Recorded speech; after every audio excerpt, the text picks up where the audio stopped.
It's not, it doesn't see me. All I see is the camera. My face is wiped out by it. Microphone. There you go. No, he can't pick us up. You just said shh. Okay. Oh. 2, 3, 4. 2 minutes till show. Yay. Where's that echo? Oh, did the echo go to? So I just gonna pick that up on our mics and say it all over again. Okay.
Mamacita, back together. So tonight, we celebrate the life of Eddie Guerrero.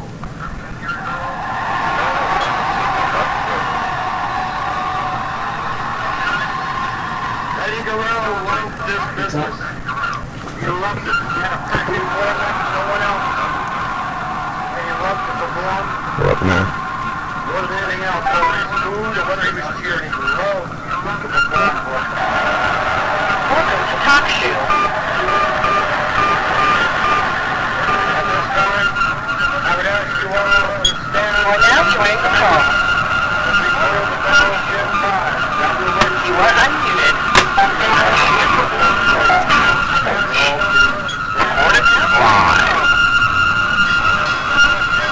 Good afternoon, everyone. This will be Illustrious Mr. Trivia for the Top Rope Report. We're here on 1640. Yo, what's that whistling?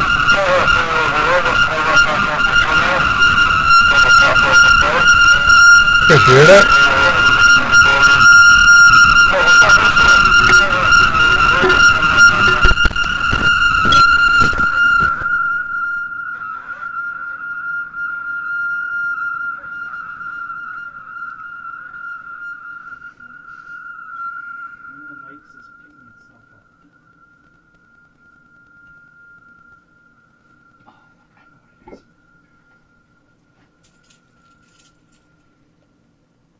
Alright, folks, bear with us. Just having a little technical difficulty. Yeah, we're still trying to iron all this stuff out for, we're trying to work out still all the kinks and everything on our, to go live on YouTube. Like I said, this is the Top Rope Report here on 1640 PWPR, Pro Wrestling Podcast Radio. I'm your host, the illustrious Mr. Trivia, and alongside me as usual every week, my good friend and tag team partner, the Nugster Greg. Greg? Been another tumultuous week in the world of pro wrestling. Yes, it has. Yes, it has. Today I'm AKA Mr. Head. All you can see me is me and my double chin right now. So, but yeah, I mean, you know, it was pretty sad, and we're going to start off. It seems like we've been starting this off every couple of weeks, and yeah, and this one was definitely this one was definitely the hardest one. Like I said, you know, I mean, in a while, hardest one in a long time. Yep, I mentioned to you that nobody saw this one coming. You said no, really, who could? But we're going to start off the show right now with a moment of silence for WWE legend, the one who pioneered women's wrestling, so to speak, in the WWE. This is our moment of silence for Chyna.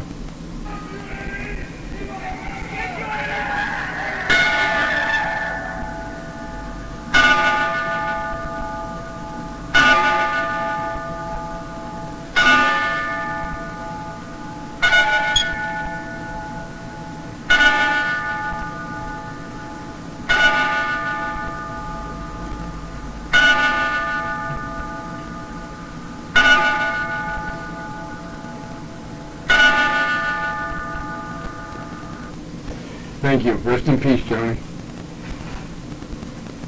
It's just a sad thing. I mean, you know, they really don't know. They still don't know the cause of it. You know, there is speculation. You know, there could have been an overdose. You know, some people close to sources in the WWE said that she had a stroke.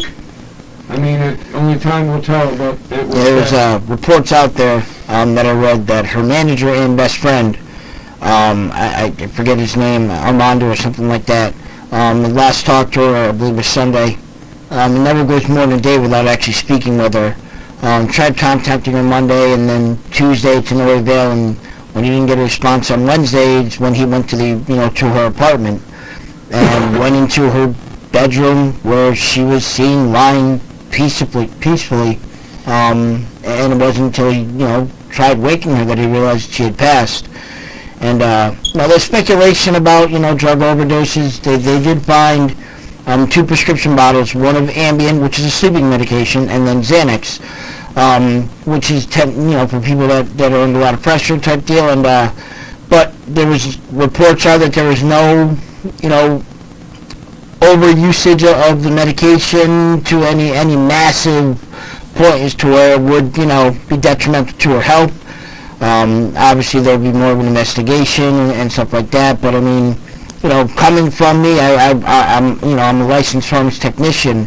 Pharmacies keep very, very clear record of any controlled substances, and they know exactly when those medications are dispensed, and if for some reason they release that, we gave this to her 3 days ago, and then 15 days supply was gone, then maybe something like that would come out. But we'll just hope it's it looks like she went peacefully without pain. So Right. you And, it's a thing where, can you sit there and say, well, it's just something that happened? Well, we really can't say. I mean, we lost Axel Rotten, we lost Balls Mahoney, we lost Blackjack Mulligan, and now China. I mean, when, the WWE can't babysit these people, and it's just, their lifestyles. I mean, right. And those naysayers out there, I mean, I've seen people saying that the WWE should be held accountable because they, quote-unquote, turned their back on China. I'm sorry, that's, you can help people to an extent, but she for a while was out there, and, kind of like, you kind of need to come back and ask for help. You don't come back and demand help, so, just stop with the negativity towards her and towards him, and let the lady rest in peace. Exactly. Now, the question I got to ask you that's going to be on everybody's mind, the Hall of Fame. I mean, to me, honestly, I went on Facebook and I made my point abundantly clear. I think the WWE will be hypocritical for inducting China into the Hall of Fame posthumously now. And somebody had said to me, well, the WWE will probably induct, or Triple H will probably induct China now. He doesn't have to face her. I mean, is there a possibility that when we go to WrestleMania next year in Orlando, we could see China in the Hall of Fame? I go back and forth in my head with this. Is China Hall of Fame worthy? For the period of time she was in the WWE, what she accomplished for women in professional wrestling alone, I believe she should be in the Hall of Fame. But as you know, I mean, it took years for the Ultimate Warrior to get in, even longer for Randy Savage to get in. When you cross the boss, you need to make amends. If you don't make amends, he puts you in when he wants to put you in. Exactly. China does deserve going to Hall of Fame.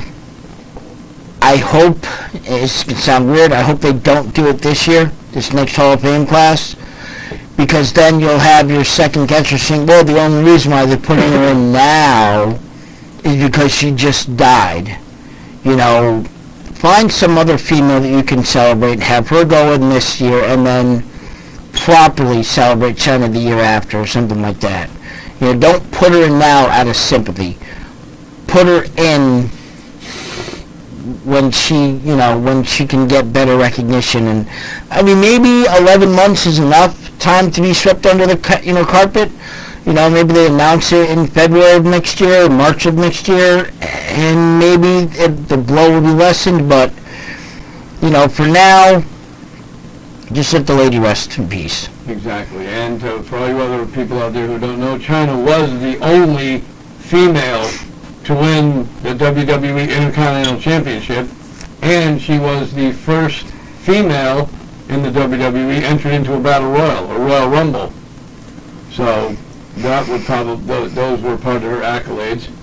But the only thing I can say is, rest in peace, China. Our sympathy goes out to her family, her friends, and her supporters out there, and just may she rest in peace. Well, Greg, we got one more week to go now till Payback. What do you think of this Bullet Club? Rumor has it that Finn Balor is going to make his Monday Night Raw debut tomorrow night. Quite possibly. He did drop his title to Samoa Joe. And that seems to be the typical route. They've done it both with the women and the men's. Although Kevin Owens came up to the main roster with the title, but once again, he did wind up losing his title. and then became the mainstay on the main roster. Same thing in the women's, Charlotte, before her, Paige, soon, hopefully soon, sometime soon, Bailey. It just seems like a reasonable succession. You have the title, and NXT, you lose the title to get promoted.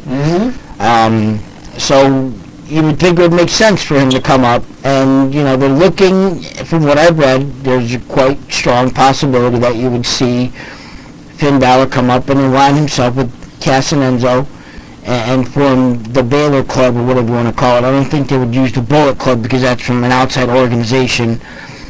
And the interesting thing that I read is, how would you feel with we'll use it as the Bullet Club for now until we get an official word, but a Bullet Club versus a reuniting Shield feud. Well, I think it would be interesting, but, it would be a great match. I don't see the Shield reuniting at all.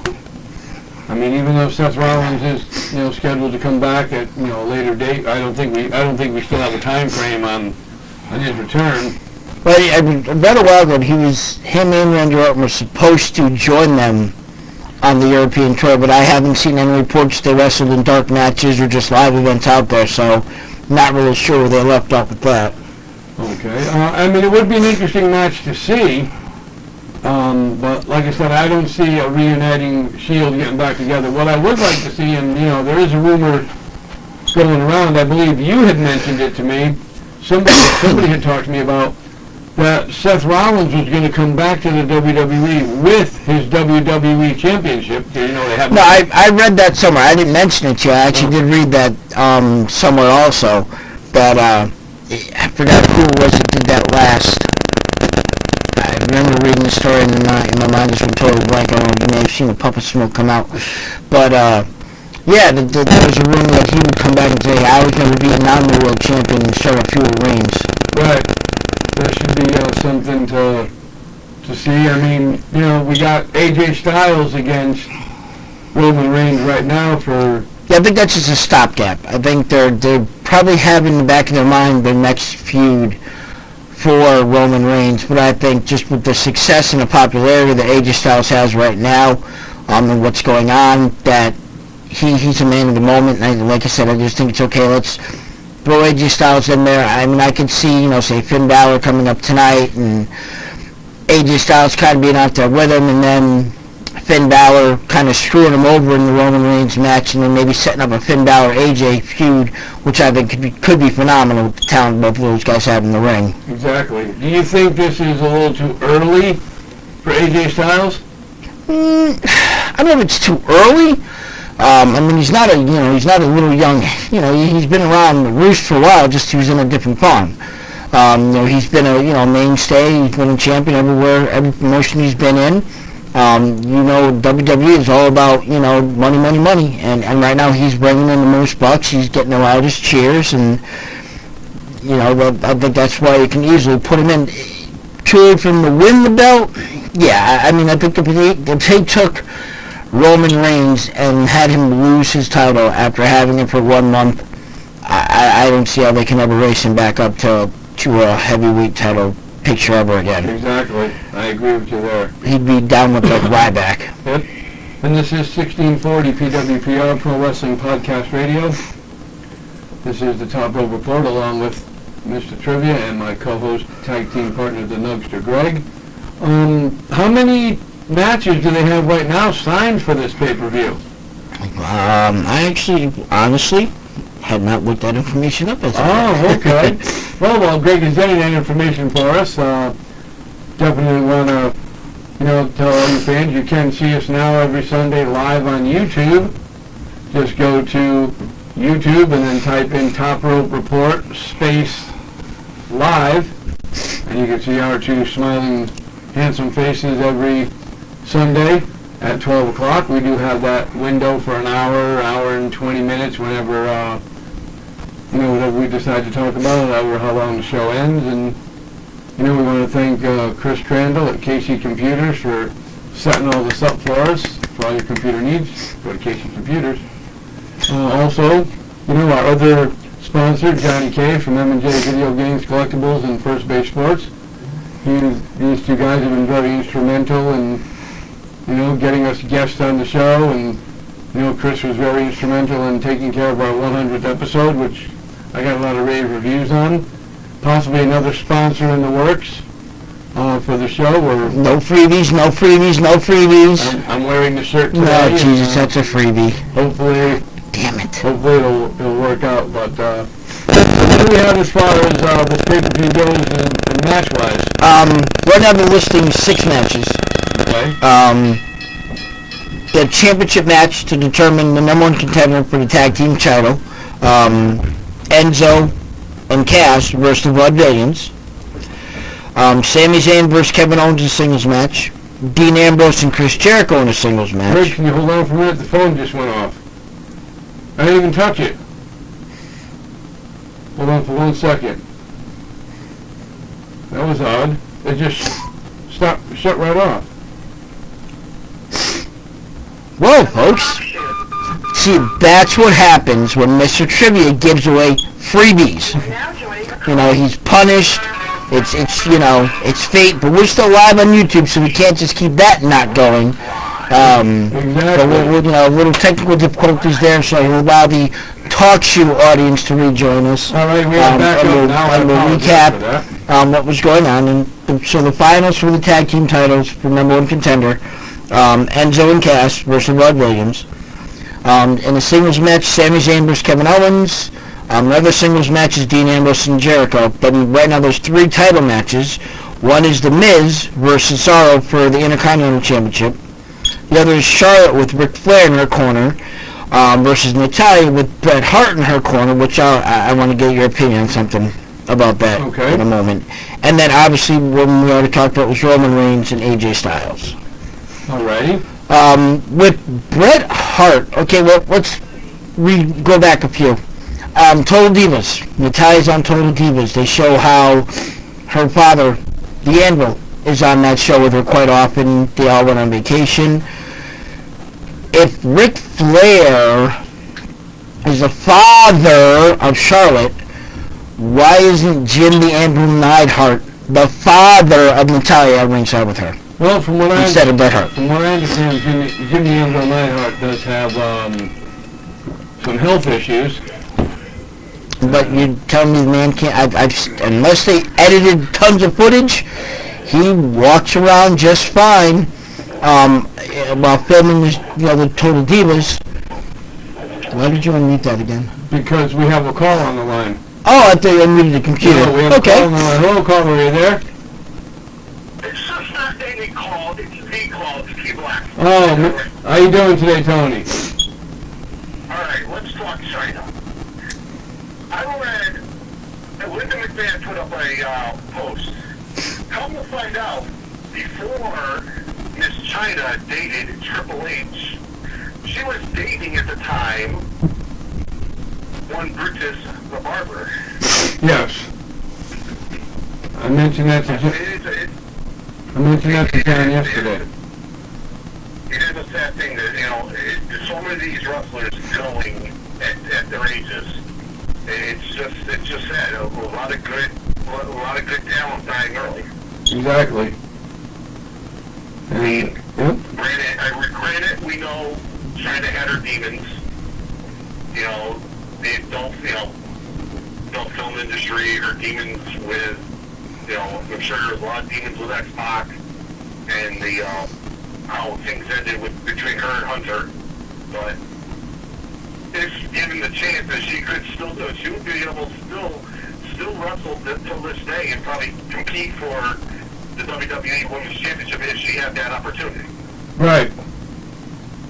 Like you said, it is like I told Greg, it is a sad thing. We've lost a lot of them way too young. We've lost a lot of them in the last couple of months, and it's just something that, do they need to look into this? Do they need to look into, a schedule as to, they are on the road 290, 300 days a year, and, you do get bumps and bruises and aches and pains, and, obviously you got to take something for it. Right. I mean, is it something that can be regulated? Well, I know she's elected to, whether she has or not, but I guess they're trying to get her failing to allow her brain to be donated to science, and and that same thing with the football players and everything, for the whole CTE is for how bad concussions and stuff like that and bumps and bruises to your head can, hurt your life as it goes along. So, and I have read that they're looking to see if her brain can be donated for that research. So, Okay, Tony just hung up. Tony Block, we want to thank you for the call, and we'll definitely, Mr. Trivia and the Top Rope Report will definitely be in touch with you next week about next week's pay-per-view. Okay, Greg, back to what you were saying? yeah, so it's just weird that, once again, it's, daddy and daughter and then uncle and daughter, not daddy and daughter. Like I said, I haven't seen anything in the appearances he's made on TV that wouldn't allow him to, walk down to the ring with his daughter and be at ringside. I agree there, but like I said, I heard somewhere along the line he was having some health issues. Well, he's got his addiction problems, which they've made very clear that but he's still, Jimmy Edwin Neidhart. It's Natty's dad. Right. But speaking of Bret Hart, I was reading that he did an interview and he was asked if he could wrestle, if he could have one match against guys that are performing nowadays. Mm-hmm. Take a stab at who he actually threw out 2 names. But take a stab and let's see if you can, come up with either one of the 2 names. Kevin Owens? Nope. One's an active WWE wrestler, and the other is a recently departed WWE wrestler. Okay, would one of them happen to be maybe Seth Rollins? No. Okay. Who?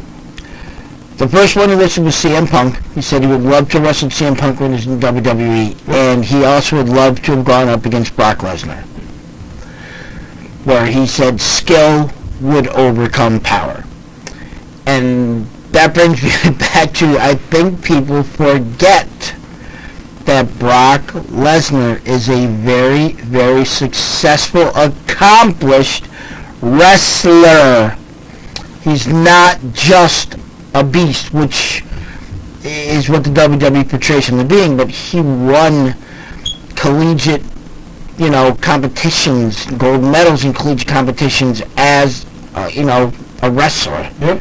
Not as just a suplex machine. Right. And you don't get those accolades, and you don't get that way standing around waiting for a bus. Nope. I mean, he is the only man to ever hold the NCAA heavyweight title, the light heavyweight championship in UFC, and the WWE championship. So, he didn't get that way just being brutal. He got that way with his skill. Right.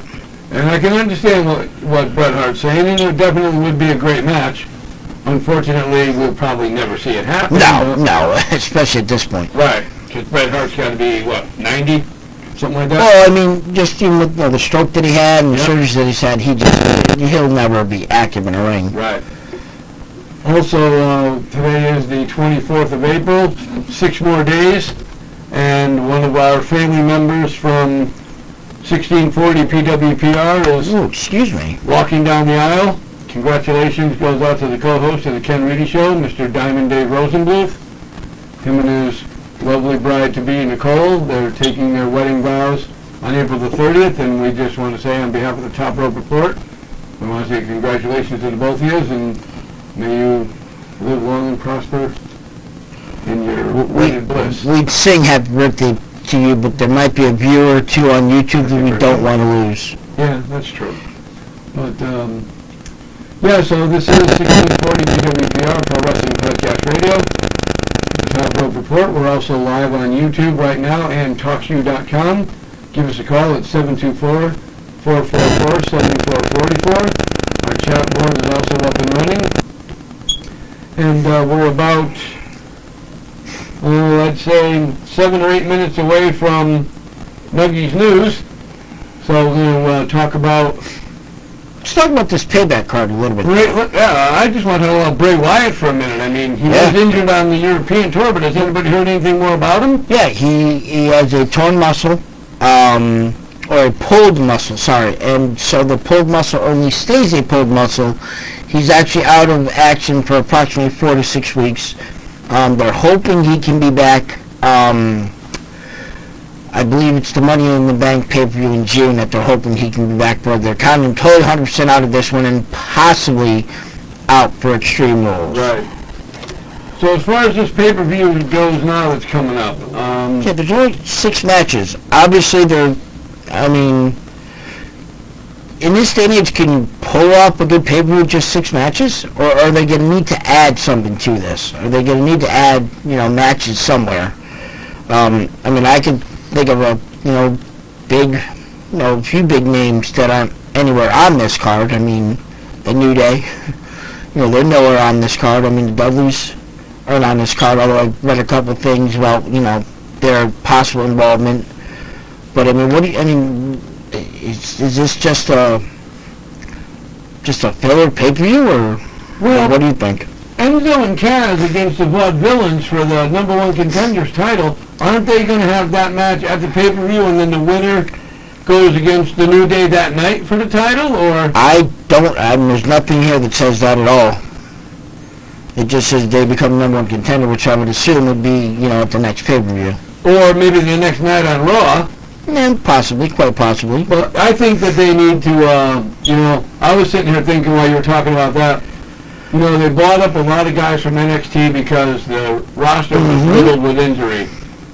When all of these injured wrestlers come back, you're going to have this big clusterfuck of people on the WWE roster. What do you do with them all? Is this where, when everybody comes back, we're going to see a brand split, possibly a draft again, where you can take all these guys that you have, when you have a full roster of people, and ship them off to two different brands? I don't know. I have a little thing here that I had written down from Winlegg's News, but we can get into it right now if you want. Just one little topic. I have read an article that gave 10 reasons that a brand split is both good and bad. Okay. First point, number 1, on the good side, no more overexposure. You're tired of seeing the same guys fight on Raw and then the same guys fight on SmackDown. With a brand split, you wouldn't see that. So there'd be, no more overexposure. But on the bad side, you're splitting it up. There's less exposure for the new talent, the young talent, because your mainstays are going to get the major airtime. The good side, storyline possibilities. With a brand split, you have so many different storylines you can go to, but then once again, that's fewer opportunities for new feuds, because you have a select few on this show and a select few on that show. You're not going to have an opportunity to, start new feuds really quickly. On the good side, once again, is the possibility of adding more titles, so you have more title matches. But on the bad side, having too many titles kind of devalues the titles. They don't mean as much when you have a lot of them. On the good side, number 4 is brand versus brand pay-per-views. You have your star of, your champion of Raw versus your champion of SmackDown, but then on the negative side, eventually you're going to have brand-specific pay-per-views, which is one thing that I've always been against, is you have, one pay-per-view is a Raw pay-per-view, and then your next pay-per-view is a SmackDown pay-per-view.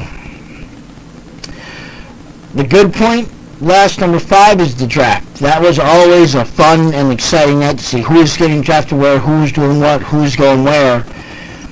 But the bad side is, let's face it, Raw is always going to be their heavy hitter. You're always going to feel like you're in the minors, or you're in a lesser, promotion if you're on SmackDown, not on Raw. Even though it's the same company. Right. Yeah. Right. It is the same company, but it was always seemed like that. Even when they had the draft back then, I remember the draft when John Cena went to SmackDown, and then I believe it was shortly after that the brand split stopped, because they just, John Cena was the face of the company. He was the, not that he isn't now, but he was hand over fist more popular than anyone in the WWE was ever even thought of being. at that time, and they put him on SmackDown and did absolutely nothing for the ratings. So, Okay. Yeah, that's, you make some really great points on that because, some of, like you said, Raw is like the major league between the two of them. right. And, do you think that if they do that brand split or they do the draft again, that they're going to allow the champion to perform on either show? Well, that's the thing. If you do a brand split, you almost have to add, a couple more titles because you'd have 3 titles. So maybe you're allowed to have, but how can you have Roman Reigns in a feud with anybody if he's going back and forth between Raw and SmackDown?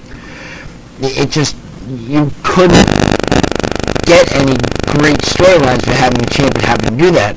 So you have to bring back, the other, it's now once again, maybe they invent another one. Maybe they bring back the European title and then they make up another one so you have, an even amount of titles again. But it's just, I don't know how they're going to pull it off if they do.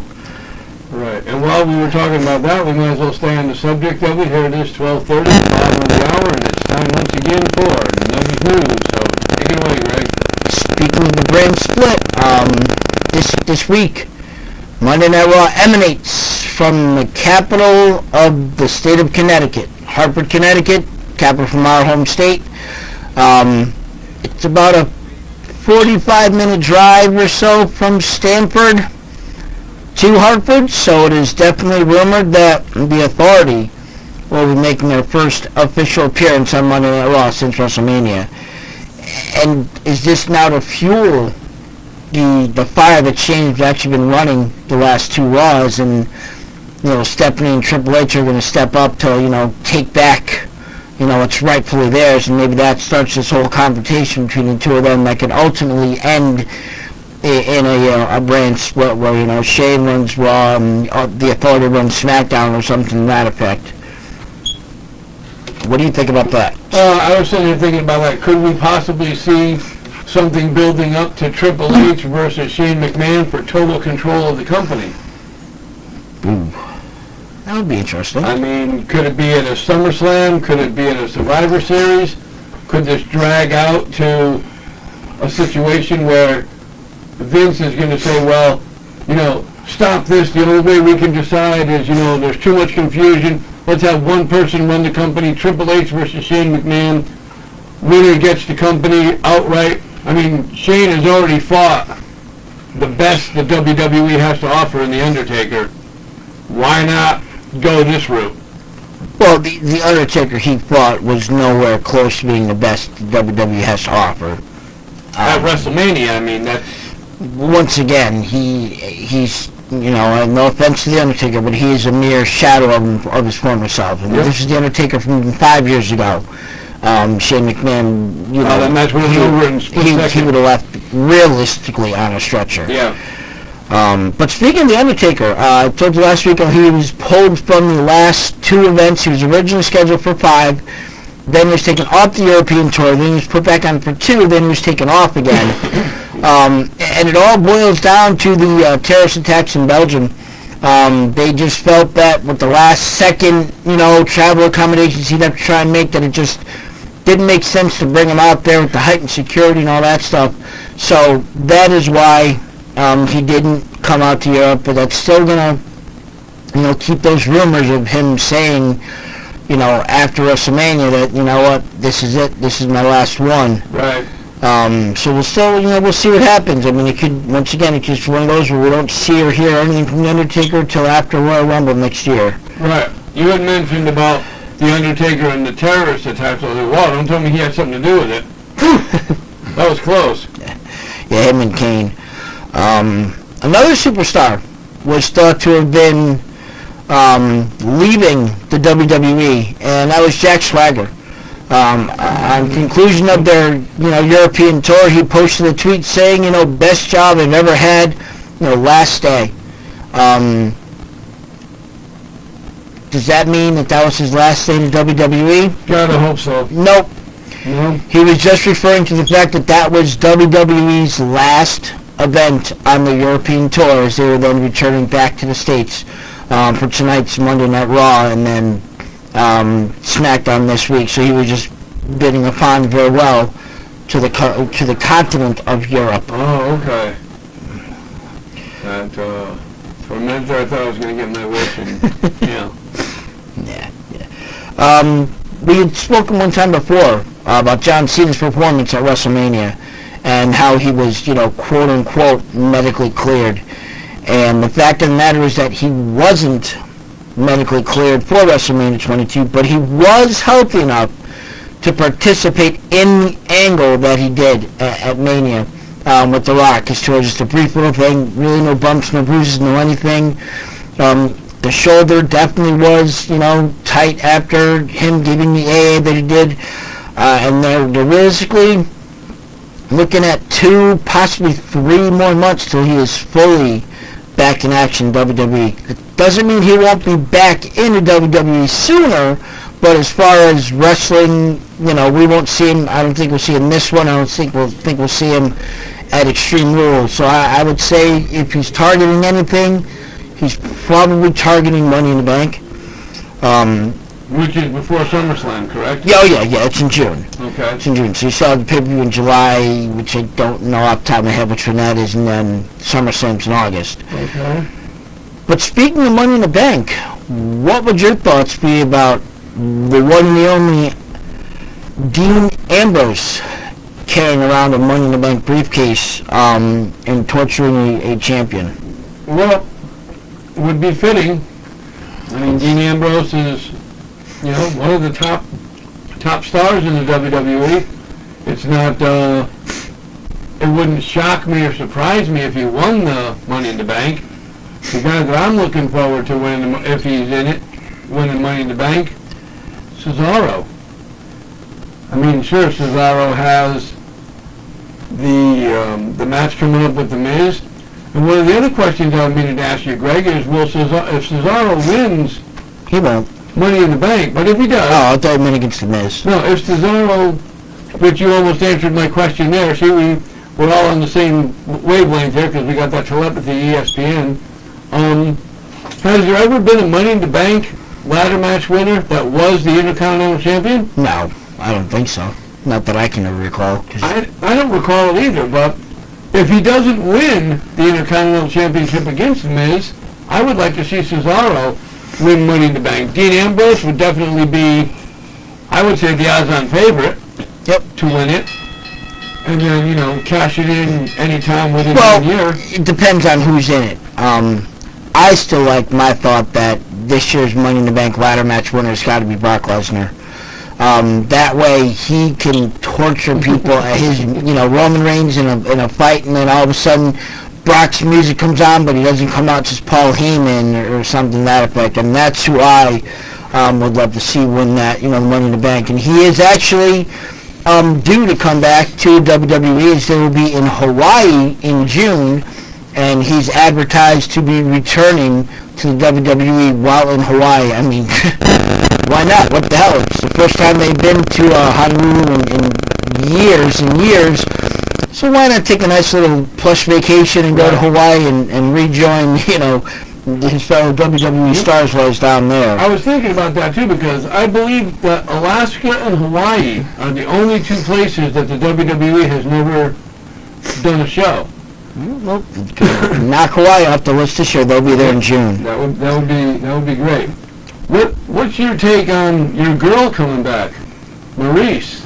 Well, we'll get to that in a few. That in a few minutes. I do have comments about that, but we had talked last week about the possibilities of the women's division having a Money in the Bank match, and whether it should be a ladder match or a pole match or something of that effect.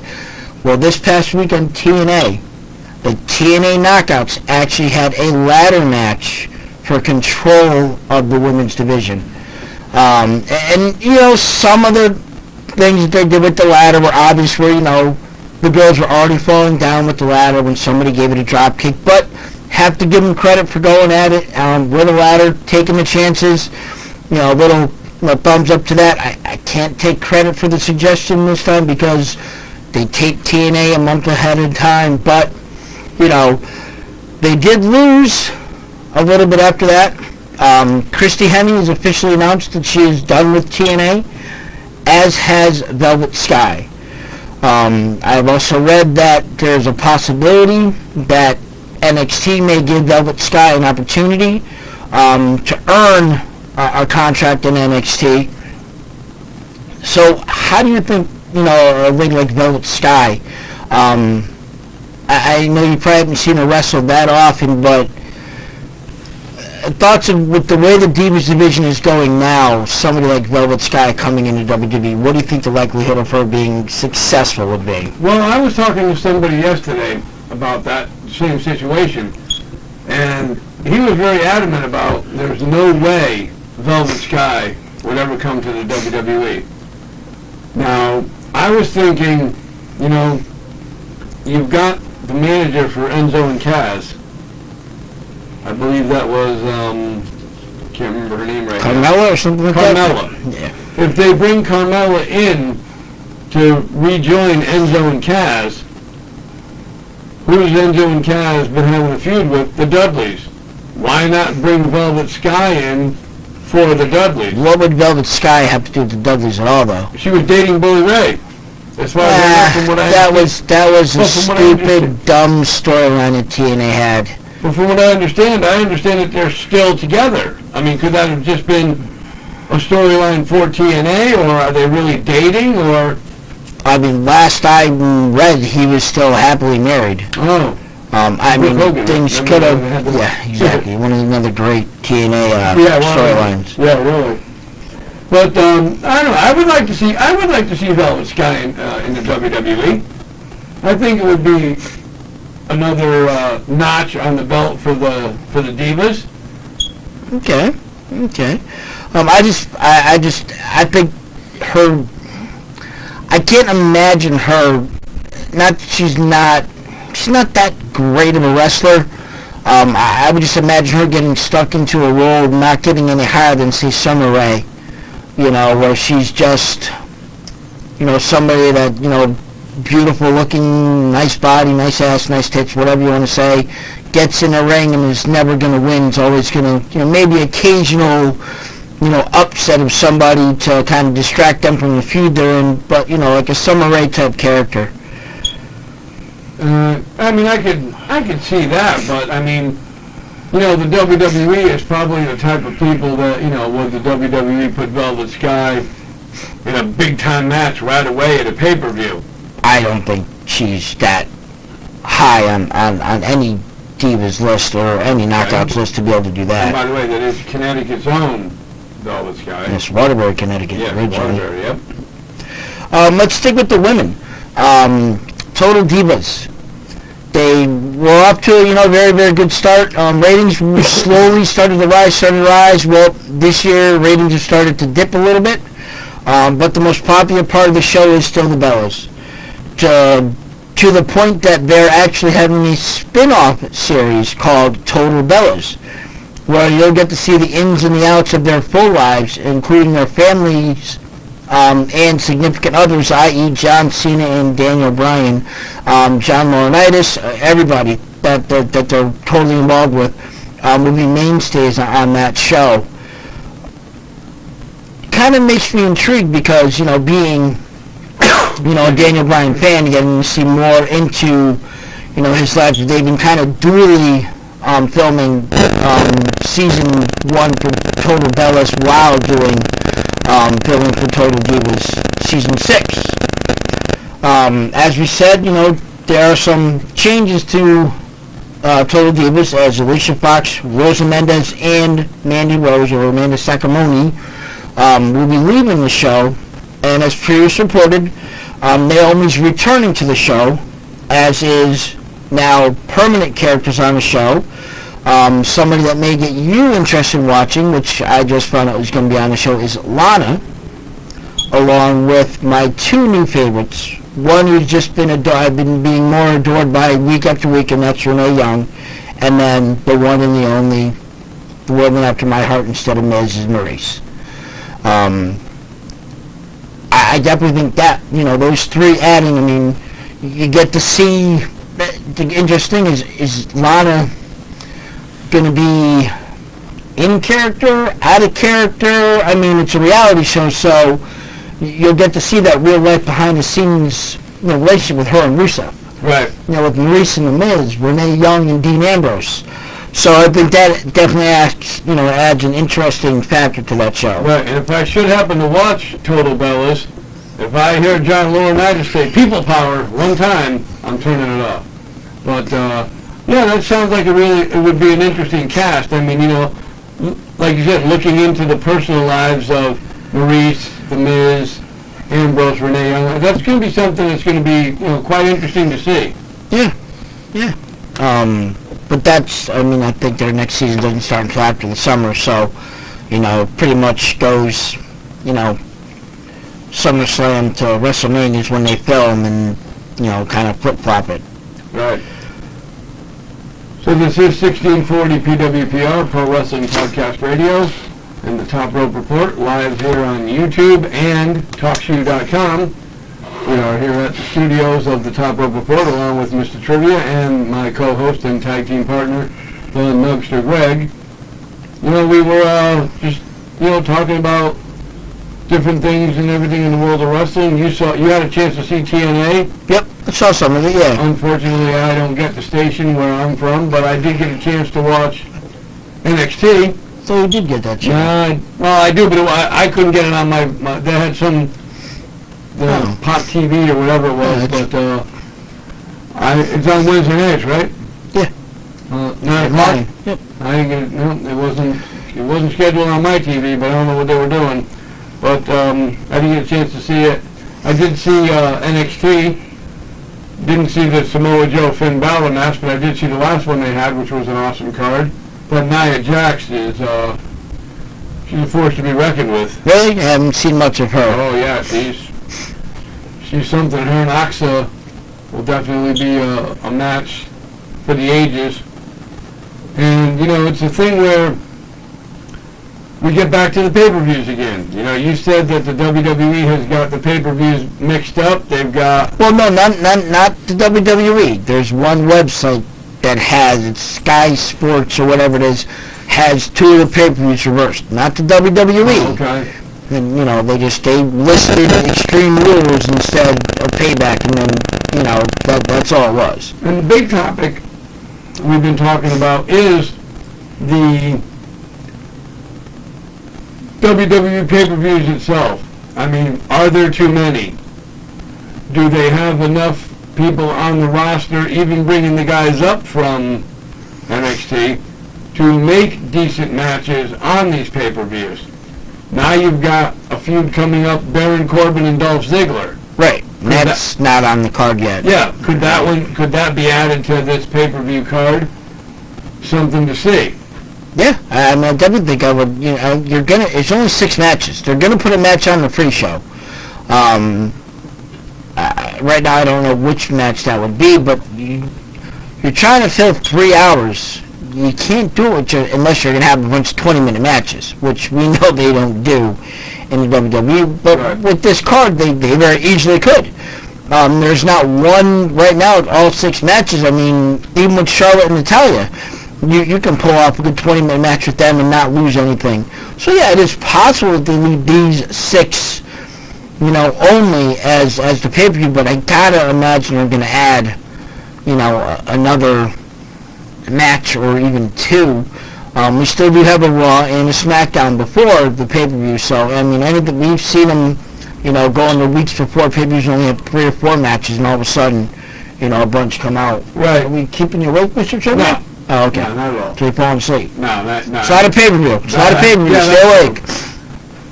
But I mean, do you see this? I mean, there really hasn't been an impactful pay-per-view that, granted, the WWE has good Monday Night Raws after pay-per-views. Yes. Certain pay-per-views, they have good Monday Night Raws.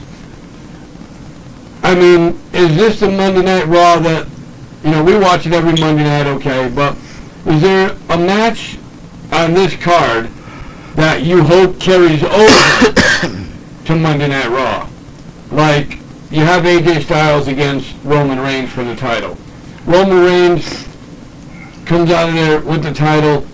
Do we see something going on between Roman Reigns and Anderson and Gallows on the next night? Or do we see something, maybe Baron Corbin? Well, I'm not giving later my pay-per-view predictions, but I mean, I definitely think that, there are some things that I'm go out of left field on just because that's who I am. As far as predicting for this pay-per-view, so I'm gonna say there should be actions at this pay-per-view that will lead to feuds starting and carrying through Raw into Extreme Rules. Yep. Now also, we already went over to John Cena. We already know he's not going to be on this show. Randy Orton. Who would you like to see Randy Orton feud with when he comes back? Who would the WWE put against Randy Orton to start a feud with for him to come back? And he's going to be back soon. Right. I mean, who would you like to see him feuding with? That's a good question. I have one in mind, and go for it, because my mind's blank right now. I'd like to see Randy Orton against Baron Corbin. I mean, Baron Corbin is just wiping the shit out of Dolph Ziggler. Right. I mean, you can only beat the hell out of a guy so many times before you just get tired of seeing it and say, what the hell, I know it's going to happen. Right. Randy Orton, the experience of Randy Orton as a 9-time champion, put him in a ring and get him in a feud with Baron Corbin, who's... That's an interesting question, though, do you want to see Randy Orton come back as a heel or a face? Well, obviously, doing that, you're seeing him coming back as a face. I'd like to see Randy Orton come back as a face. I mean, I believe his... I think he was more successful as a heel. And that's what I was trying to think of, who I would like to see him come back and, start a feud with. And if I had to pull any name out of my derriere, I would go with Dean Ambrose. Really? Yeah. Yeah, and that's Randy Orton coming back as a heel. Interesting. Because once again, I mean, Chris Jericho is just one of those guys that you can start up a feud with one week and then it ends next week. Just, he's that good. Right. And this little thing with, Jericho versus, the highlight reel versus, the Insane Asylum or whatever Dean Ambrose calls his show, Ambrose Asylum, it could be over as quickly as just one pay-per-view and then maybe the next night on Raw and it's over with. And then, so I mean, I wouldn't mind if I had to choose a wrestler for Randy Orton to come back against.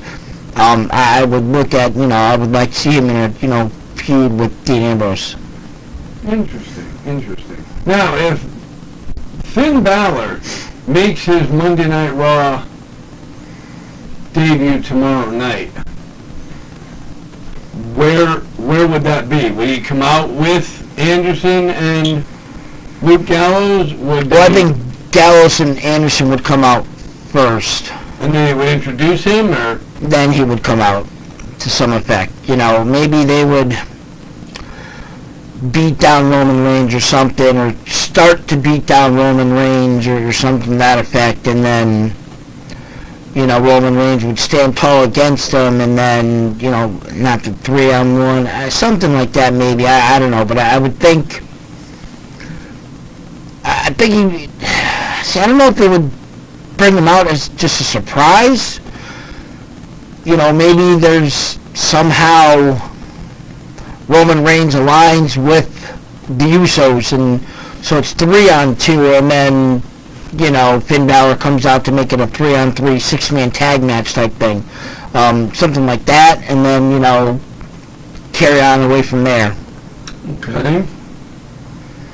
I see, the reason I want to see Randy Orton in his next feud against Baron Corbin is let Randy Orton have a feud with somebody who is either made a name for himself somewhere else, but hasn't made a name for himself yet in the WWE.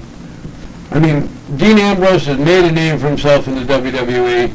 They've dealt with each other time to time before Randy Orton got injured.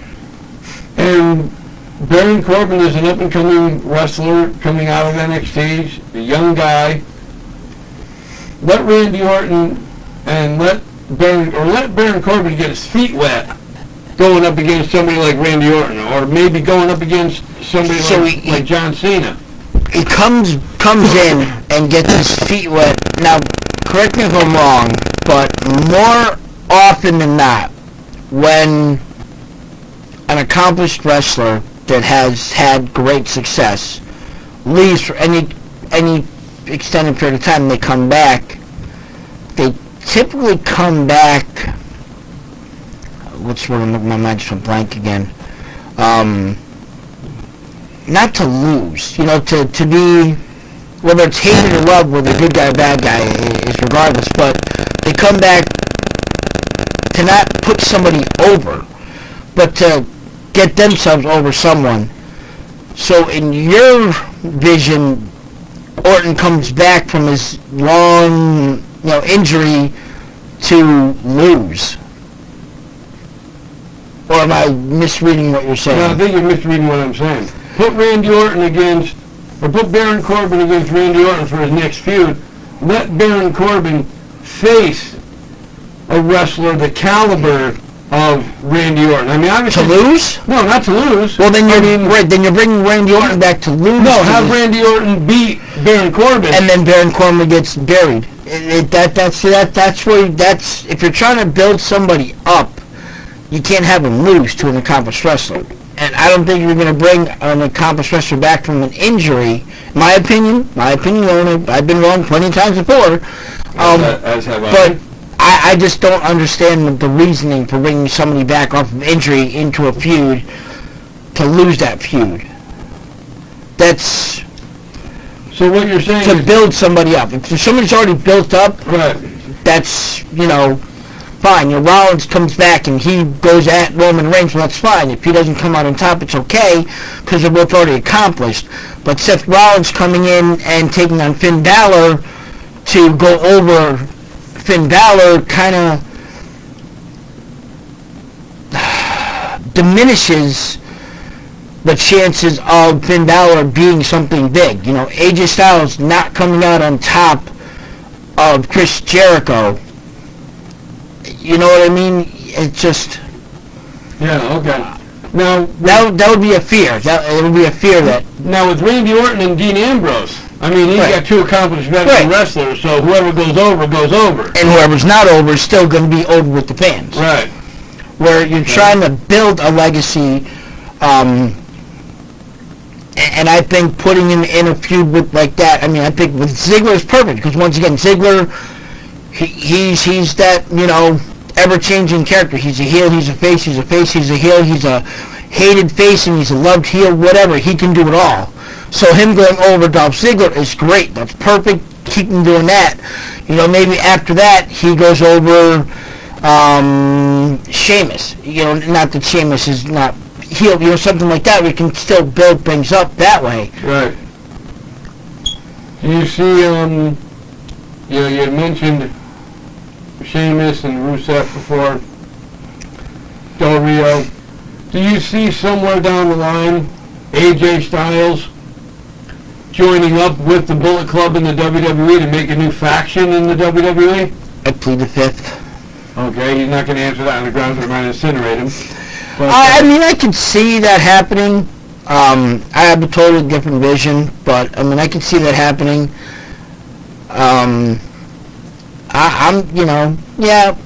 It could possibly happen. I mean, AJ Styles has gotten...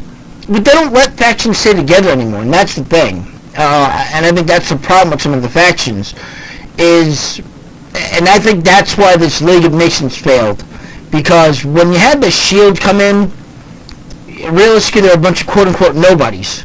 And then they made a name for themselves. Mm-hmm. When you have guys that have never had any interaction, i.e. Del Rio, Sheamus, Rusev, who cares about Wade Barrett, but whatever, and you try and put them together as a faction, it just doesn't work. because they're all been successful on their own. If you had introduced a faction coming up with, Finn Balor, Sami Zayn, Kevin Owens coming up kind of like a Shield type thing all at one time and forming something together, that's better. That's why I think having Finn Balor come up and join some type of club, it makes it better because they're all coming up together and starting a faction that way. It's troubles. It worked with the Wolfpack and NWO. That was lightning in a bottle. You don't get that often. Right.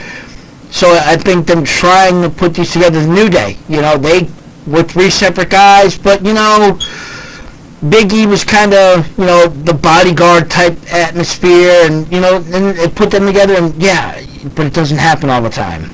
Exactly. I mean, it would be interesting to see, like you said, factions, they really don't last long with the way WWE does things nowadays. And because they're always looking for the quote-unquote screw job. Right. Who's going to screw you over? And well, I want to let the fans know, pay attention to our Facebook page, my Facebook page, myself, the Nugster Facebook page.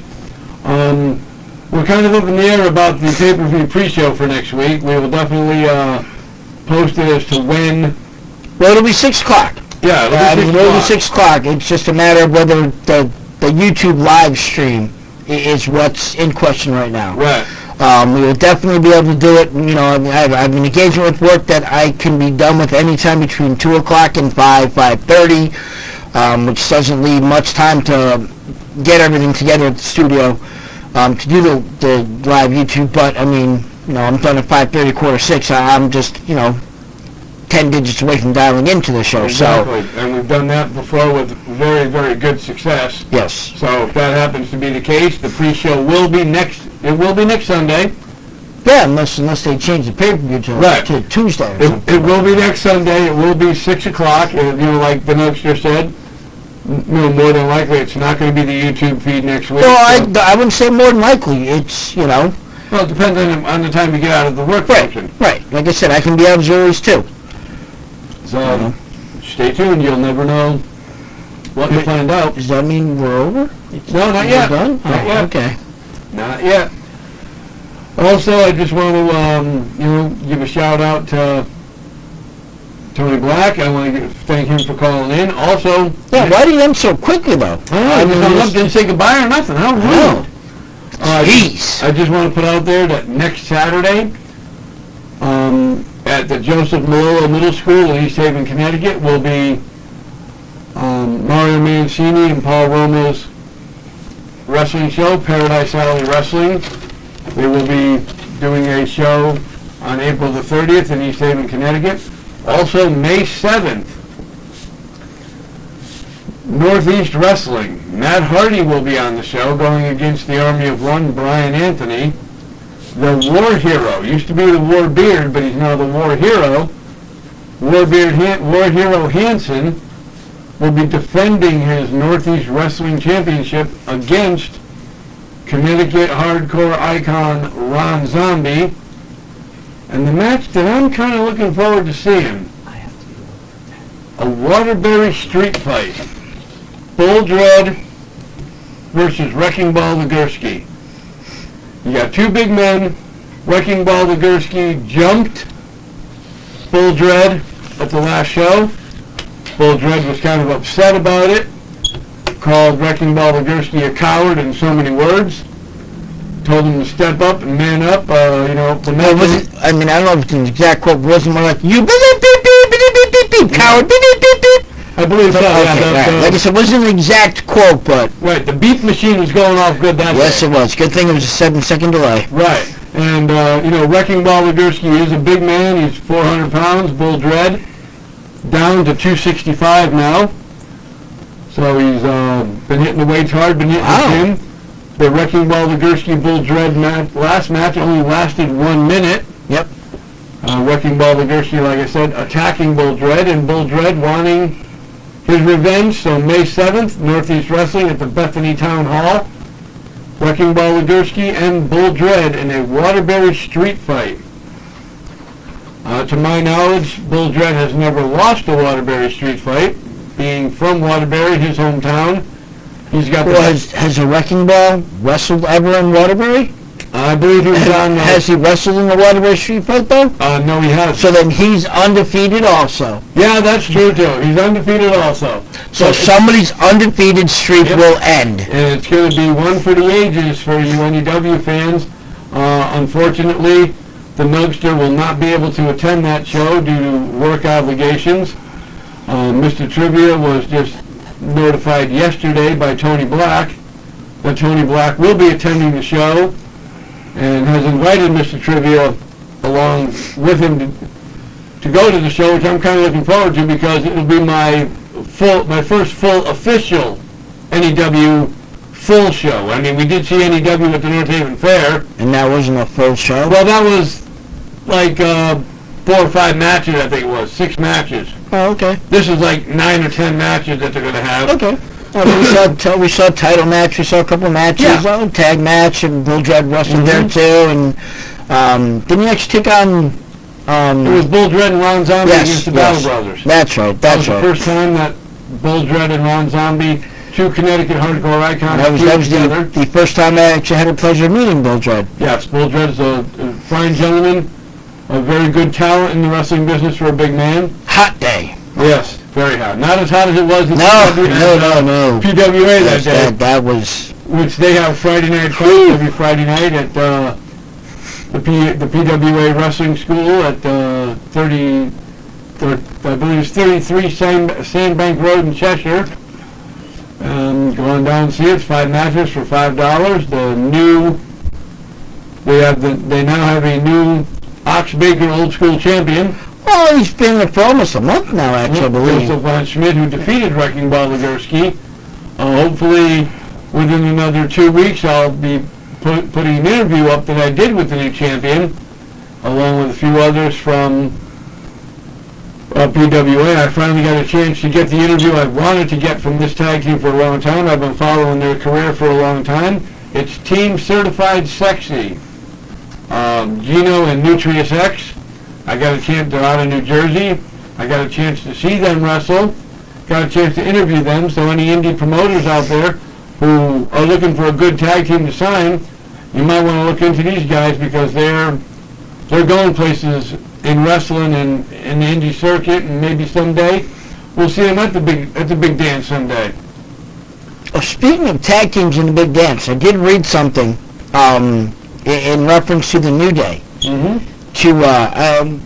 Some people find it amusing, some people find it annoying, but they actually were asked by Vince McMahon to, how do you say, tone or pull back on the dancing routines that they do when they're doing their entrances. So, I mean, I guess they're only allowing Fandango and R-Truth and Goldust to do their little dumb dance off in the Could ring. it But be because you've got a 290 pound guy swiveling his hips with the title belt? I mean, I think it's the manner of the gyrations that they're making with it being a PG to PG-13 show. So, so they've been asked to kind of tone down their dancing a little bit. So, alrighty. We're getting word now. I guess it's getting close to wrapping up the show. Greg, once again, another good show. I mean, we did start off with a few technical difficulties, but that's going to happen when you're going live, and hopefully we'll have everybody in the back and everybody all on the same page within another couple of peeking weeks. over at your camera over here, you got to stop leaning forward, man. That glare is just killing the camera there. It's a bald head, I understand. Well, actually, I might have to start wearing hats next week. But, like I said, it was a great show. We want to thank Chris Crandall from KC Computers for, putting everything together for us. The show's only going to get better from here. And, once again, Johnny K from M&J Video Games and Collectibles for getting us guests. He's got one coming up again And First Base Sports. in First Base Sports. He's got something coming up again in the near future that could be on a Sunday. If it's on a Sunday, you will see Mr. Trivia and the Nugster Well, as long as it's not Sunday, May 8th. together. So, but once again, for the Nugster Greg, this is the illustrious Mr. Trivia for the Top Rope Report. Thank you for tuning in, and we'll see you at the matches. Why, what's May 8th? Mother's Day.